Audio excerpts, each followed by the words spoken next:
Good morning, class 12. Girls, today we'll continue with we will proceed with what we had stopped yesterday with. We discussed the making of revaluation account yesterday.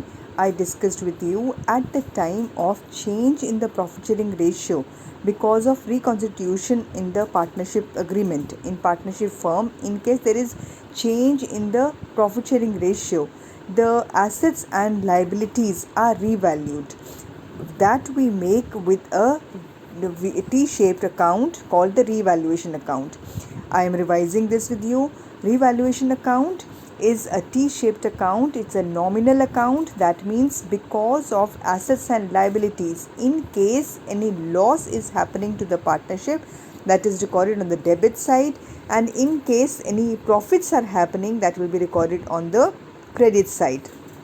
Debit side is prefixed with the words to, and the credit side is prefixed with the words by.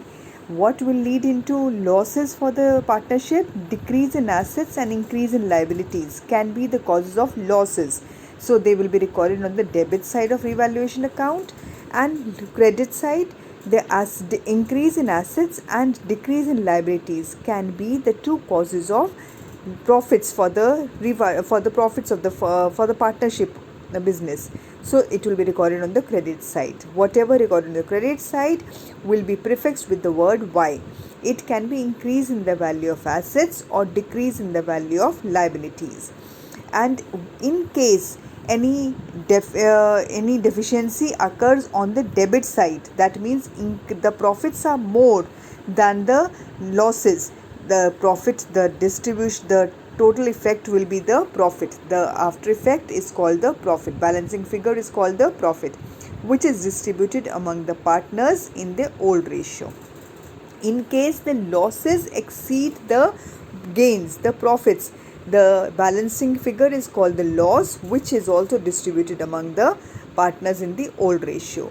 And now after we make the revaluation account, the assets and liabilities now will be shown in the balance sheet at the revised value.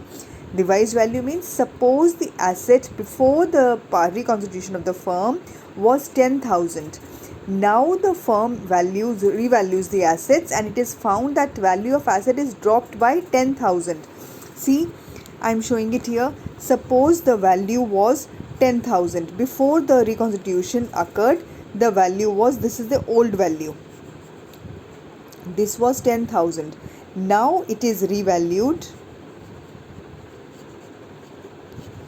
and it is noticed that it is rupees 6,000. That means there is a drop of 4,000. Loss of 4,000. We have shown this loss of 4,000 on the debit side of revaluation account. But now in the balance sheet, when you make the revised balance sheet here, the balance sheet, we show the assets and the liabilities. We are showing the liabilities here and the assets here. This asset, supposing this asset, this was machinery. This asset in the new balance sheet, in the revised balance sheet, will be shown at the revised value. The old value of asset of machinery in the old balance sheet was 10,000. It has fallen by 4,000, and that means it is now revalued at 6,000. Revised value of the balance sheet is rupees 6,000. So we will show the balance sheet in the new balance sheet. In the revised balance sheet, the machinery will be shown at rupees 6,000. That means we are showing all the assets and liabilities after the effects on the reconstituted partnership. After the revision that is done with the revaluation account, revised values will feature in the new balance sheet. This is the balance sheet that will be updated in the next year, will be taken for the next year. So this is the recording. But now, next thing, one word. This was what we did yesterday. Now, what are we going to do today?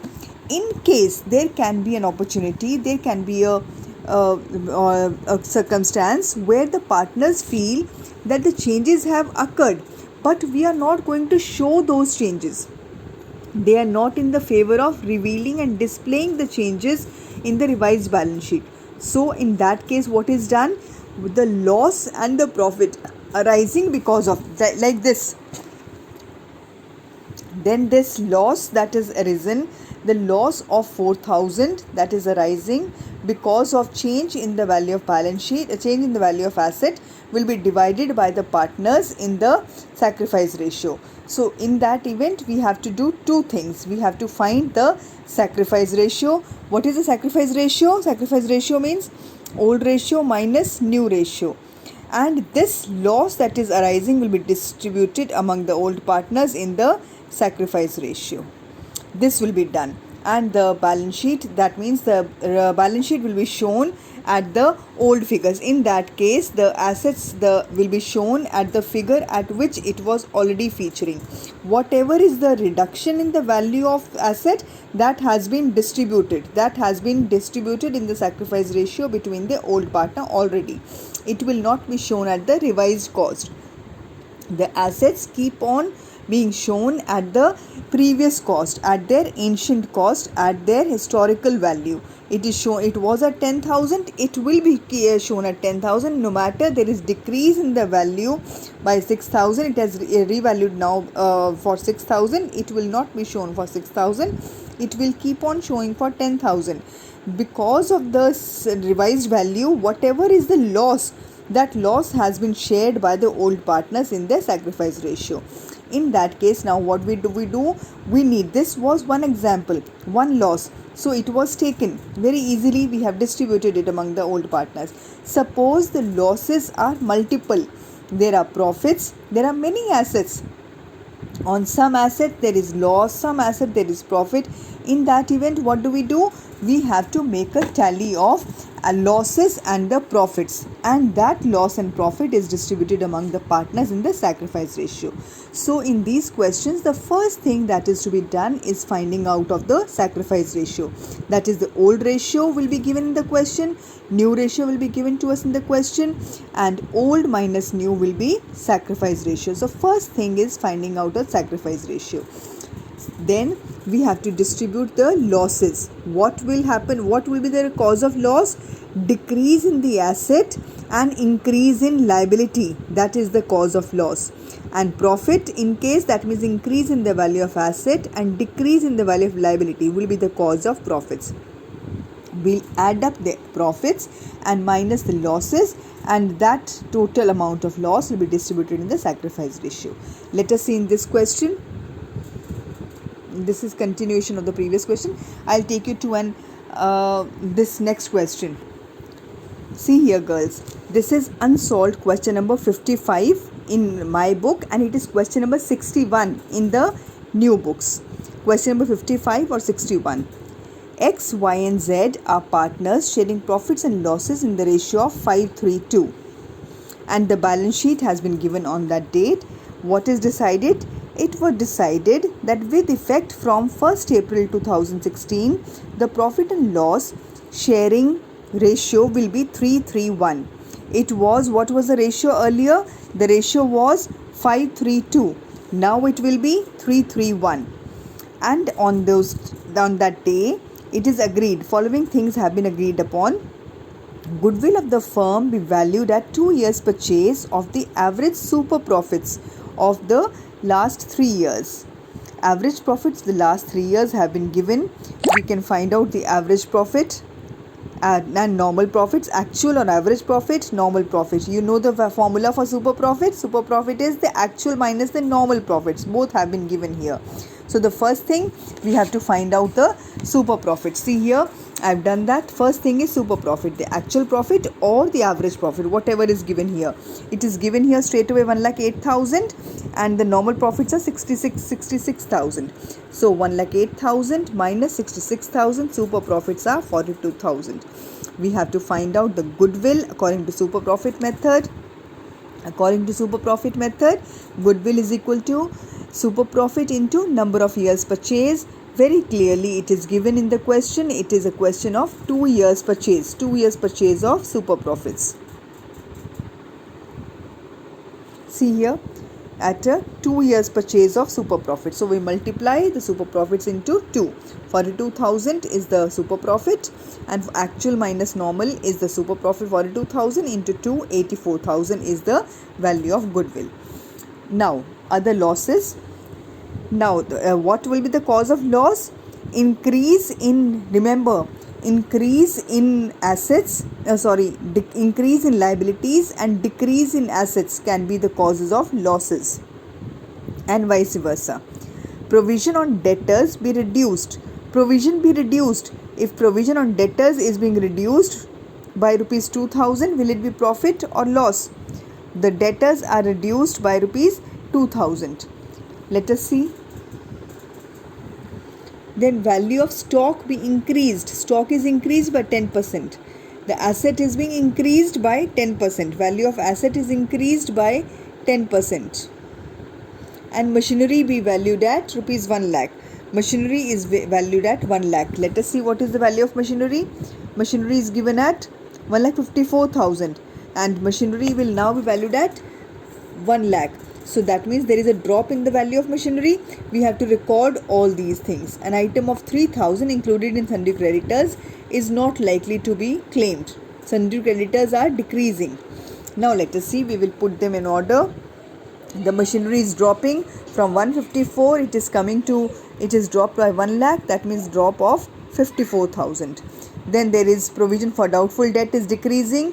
They say provision for doubtful debt is to be reduced. So that is a profit. Provision for doubtful debt is a liability. Reduction in liability is always a profit. Rupees 2,000. Stock is increasing. Increase in stock is also profit. Creditors are reducing. Liability, reduction in liability, drop in liability, also a profit. Profits I have taken here together. Profits will be subtracted from here. 54,000 minus this 33,000 of profits. That means the total loss comes to minus 21,000. 54, it is profit. This is the profit. Minus 54,000, it is minus 21,000.